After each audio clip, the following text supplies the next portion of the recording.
Interview experience? Hello, मेरा नाम दीपक है, Deepak Ganpatrao Katwa. Okay sir. Experience मेरा ठीक रहा, ये मेरा सेकंड इंटरव्यू था। ओके, इसके पहले कोई आप सर्विस में हैं या अभी प्रिपरेशन करें फुल टाइम?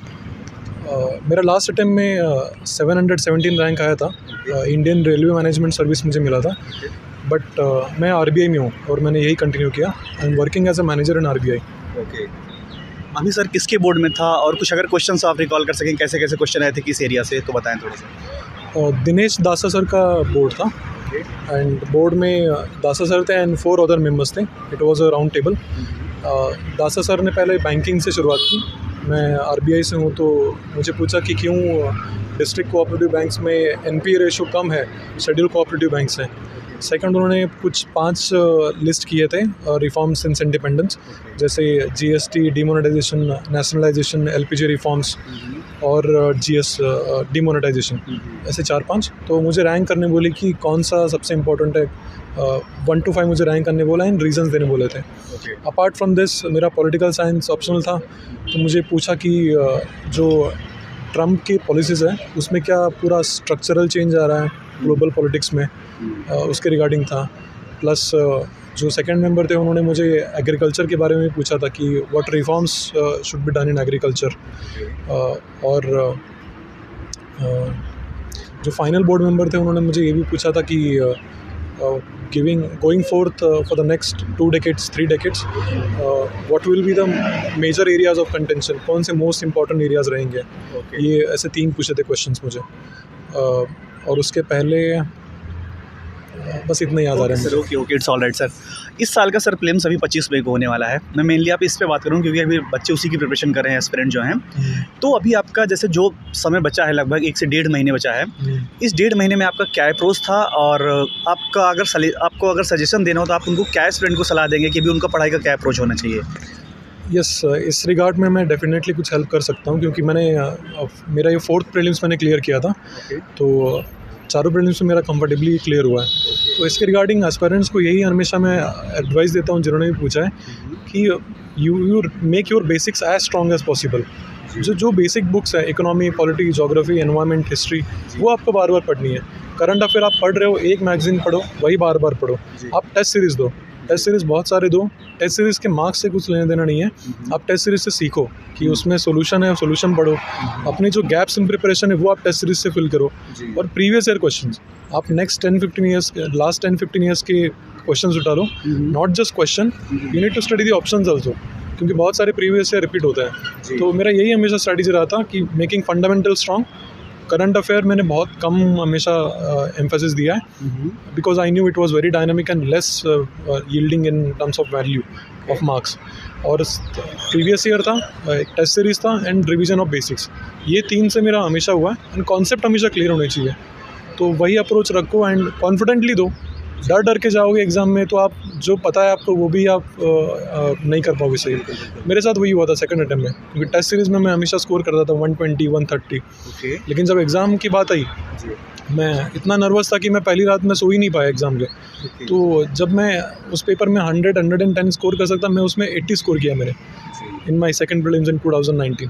तो उसके बाद मैंने ठान लिया कि I would never be nervous, I would trust my preparation and मुझे बिंदास अटेम्प्ट देना है। तो ये बिंदास एटीट्यूड ही मुझे हमेशा साथ दिया है एंड इसकी वजह से आई थिंक मेरे 4 प्रीलिम्स निकले हैं। सर सीसैट पे हम बात करेंगे, क्योंकि चाहे ह्यूमैनिटीज़ स्ट्रीम हो या साइंस स्ट्रीम का हो स्टूडेंट, लगभग स्टूडेंट मतलब फेल हो रहे हैं सीसैट में भी कहीं ना कहीं। आपका क्या अप्रोच था और अभी आप 2 महीने के लिए क्या अभी आप उनको सलाह देंगे सीसैट में, ताकि वो क्वालिफाई करें आपकी तरह और यहाँ तक पहुँचे? सीसैट नोबडी कैन इग्नोर, कोई सीसैट को इग्नोर नहीं कर सकता। मैंने बहुत सारे अपने इंजीनियरिंग के फ्रेंड देखे from top tier engineering colleges जो सीसैट में फेल हुए हैं। एंड खासकर 2023 का सीसैट बहुत टफ था, 24 का थोड़ा रिलेटिवली कम टफ था, but you can never say UPSC again इस बार बहुत टफ निकाल लेगा। तो इसमें आप सिंपल स्ट्रेटजी रखो। जो बैंकिंग वेबसाइट्स हैं जो फ्री में रोज़ क्वेश्चन डालता है वो आप सॉल्व करो। तो बैंकिंग वेबसाइट्स पे भी सिमिलर टाइप के क्वेश्चन आते हैं, रीजनिंग, क्वांटिटेटिव एप्टीट्यूड, वो बहुत हेल्प करेगा। आप रेगुलर न्यूज़पेपर पढ़ो, उससे आपकी कंप्रेंशन अच्छी हो जाएगी।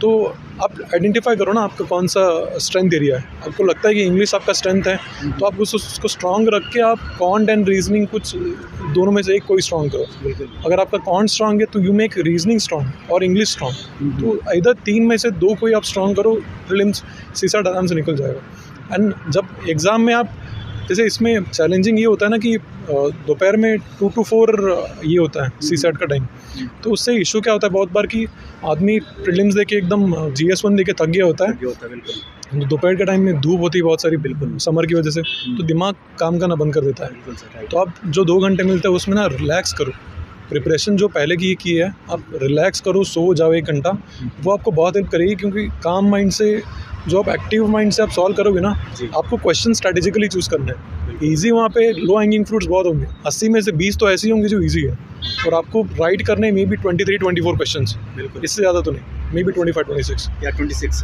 हाँ 26। तो आप 20 भी अगर लो हैंगिंग फ्रूट कर रहे हो आधे घंटे में, उसके बाद 1.5 घंटा आप आराम से इन्वेस्ट करके आप 30-40 कर सकते हो। तो आप एक्यूरेसी पे ध्यान दो and don't panic in exam, that is my suggestion. Okay, mains पे सर कुछ हम बात करेंगे।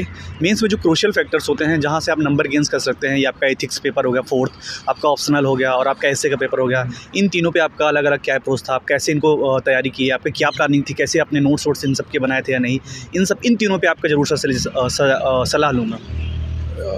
ये सही कहा आपने कि जब अगर फाइनल रैंक लानी है तो ऐसे एथिक्स एंड ऑप्शनल में तो स्कोर आना ही चाहिए, इसमें आना चाहिए ऐसे बोलते हैं क्योंकि इसमें आते हैं ज़्यादा स्कोर।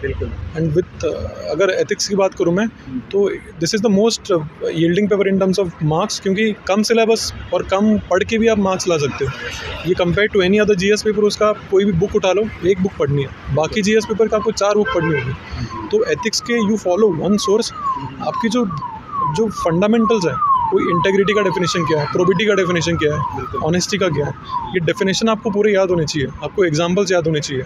एंड एग्जाम पेपर में आपको लिखना है सर्टेन चीज़ें, you need to include ethical theories, ethical scholars, examples, and you need to write different perspective, write point wise, write briefly, complete all the paper, don't leave case studies, ethics में अच्छा हो जाएगा। And with regard to essay, you write more and you take feedback. ऐसे में common formula है आजकल की ऐसे लिखो, लॉजिकल फैशन में आइडियाज़ लिखो, कि आप इंक्लूड करो एग्जांपल्स बहुत सारे, डेटा इंक्लूड करो, एनेक्डोट इंक्लूड करो, कुछ आपके पास शॉर्ट पोएम है तो वो इंक्लूड करो, छोटे छोटे पैराग्राफ उसको, अपने आइडियाज़ को आप ग्रेजुअली मूव ऑन करते करते आप एंड तक जाओ, और जितना वर्ड्स लिखा है उतना लिखो।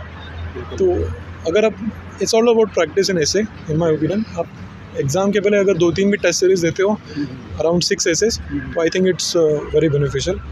With regard to optional, I think it's the core of UPSC।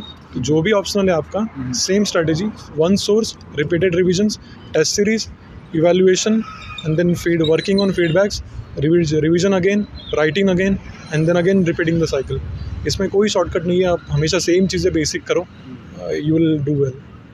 बहुत अच्छा सर आपका कुछ तैयारी के अलावा मैं बात करूंगा, इस सर पूरी प्रिपरेशन में परिवार को, आप फैमिली को कहाँ पाते हैं, परिवार का कितना बड़ा रोल है, परिवार की क्या भूमिका होनी चाहिए इस पूरी प्रिपरेशन में। और आपने सर मेंटल हेल्थ की बात की अभी, कि आप मेंटल कूल रहेंगे, काम रहेंगे, आप बेहतर कर सकते हैं CSAT में। सर अपने आप मेंटली कैसे फिट रखें? फिजिकली तो फिट रहना ज़रूरी है ऑफ कोर्स, पर मेंटली भी फिट रहना ज़रूरी है। इन दोनों पे सर आपका सजेशन, और आप कैसे अपने आप को फिट रखते थे, और आप फैमिली की क्या रोल है इस पूरे प्रिपरेशन में? फैमिली की सर्टनली रोल है, क्योंकि जो सबसे करीबी अगर साथ नहीं देगा तो कहीं ना कहीं वो कॉन्फिडेंस डगमगाता है। तो फैमिली से यही है कि if you trust in your word और trust in your brother sister, so just support him कि he will succeed, and allow him to take right steps to succeed in this examination. But अगर कुछ गलत भी कर रहा है aspirant, तो बोलो कि भाई देखो, 2 अटेम्प्ट के बाद भी अगर नहीं हो रहा है, then the aspirant himself has to take care कि वो ज़्यादा फंसे ना उसमें। आपको 1-2 अटेम्प्ट के बाद बैकअप का भी सोचना है, अदरवाइज़ आपको इसमें फंसना नहीं बार बार। एंड मेंटल हेल्थ की अगर बात है, तो certain physical health definitely matters. आप रनिंग करो, और अगर आप कंसिस्टेंटली पढ़ भी रहे हो ना, तो I think it helps your mental health. Consistently normal पढ़ाई करो, less amount of distraction, good physical health, and जब आ रहा है एग्ज़ाम तो गिव योर बेस्ट। अगर एक बार नहीं भी हो रहा है तो don't let your confidence crumble, don't change strategy by huge amount. Know that कि हाँ ठीक है, चलो थोड़े बहुत से रह गया, I'll put some effort, some strategic improvements I'll make, and then I'll again improve. तो in that sense meditation also helps. तो meditation करो, थोड़ा physical exercises करो, keep your circle small and with reliable trustworthy friends who don't waste much of your time. ये सारी चीज़ें। Last question sir, क्या message देंगे अगर आपको देना हो एस्पिरेंट को जो तैयारी कर रहे हैं, या कुछ आप क्वालिटीज़ बता दीजिए कि अपने अंदर ये चीज़ें इनकलकेट करो अगर आप यहाँ तक पहुँचना चाहते हो, सिलेक्शन लेना चाहते हो। मैं दो ही चीज़ों पे एम्फसाइज करूँगा, एक है कॉन्फिडेंस, दूसरा है curiosity. Without confidence you will be very afraid to face this examination, क्योंकि मेरे जैसे है या फिर मेरे जैसे बहुत लोग हैं जो 3-3 बार सिलेक्शन करके भी फिर से यहाँ पे इंटरव्यू में आते हैं। तो आप देखेंगे कि हाँ ये तो IPS है, ये फिर से आगे मेरा इससे कंपटीशन है, तो मैं कैसे करूँगा। तो ऐसे तो होने वाला है नहीं। वो IPS से फिर भी उसने दिया है ना एग्ज़ाम, हम भी देंगे एग्ज़ाम। तो ऐसा एटीट्यूड रखना चाहिए, कोई अलग नहीं है, aspirant is an aspirant whether officer और नॉट।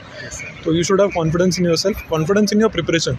ये तभी आएगा जब आप पढ़ रहे हो एंड थोड़ा दिमाग लगा के पढ़ रहे हो। इसमें सेकंड चीज़ काफ़ी काम आती है, क्यूरियोसिटी।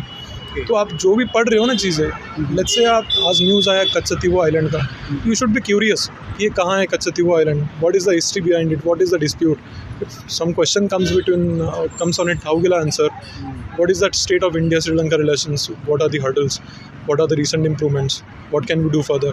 तो ऐसे क्यूरियोसिटी होनी चाहिए। कोई भी न्यूज़ आप फॉर द सेक फैक्चुअल नहीं पढ़ना है, थोड़ा अंडरस्टैंडिंग इंप्रूवमेंट के लिए पढ़ना है। जैसे म्यांमार अर्थक्वेक हो गया, तो you should try to understand कि हाँ ये स्ट्राइक स्लिप फॉल्ट हुआ था between Indo New Zealand and Australian plate and the Eurasian plate. तो ऐसे क्यूरियोसिटी से करोगे, नॉलेज बेस ऑटोमेटिकली एक्सपांड होगा and you will do much better. तो आई थिंक ये दो चीज़ें हैं।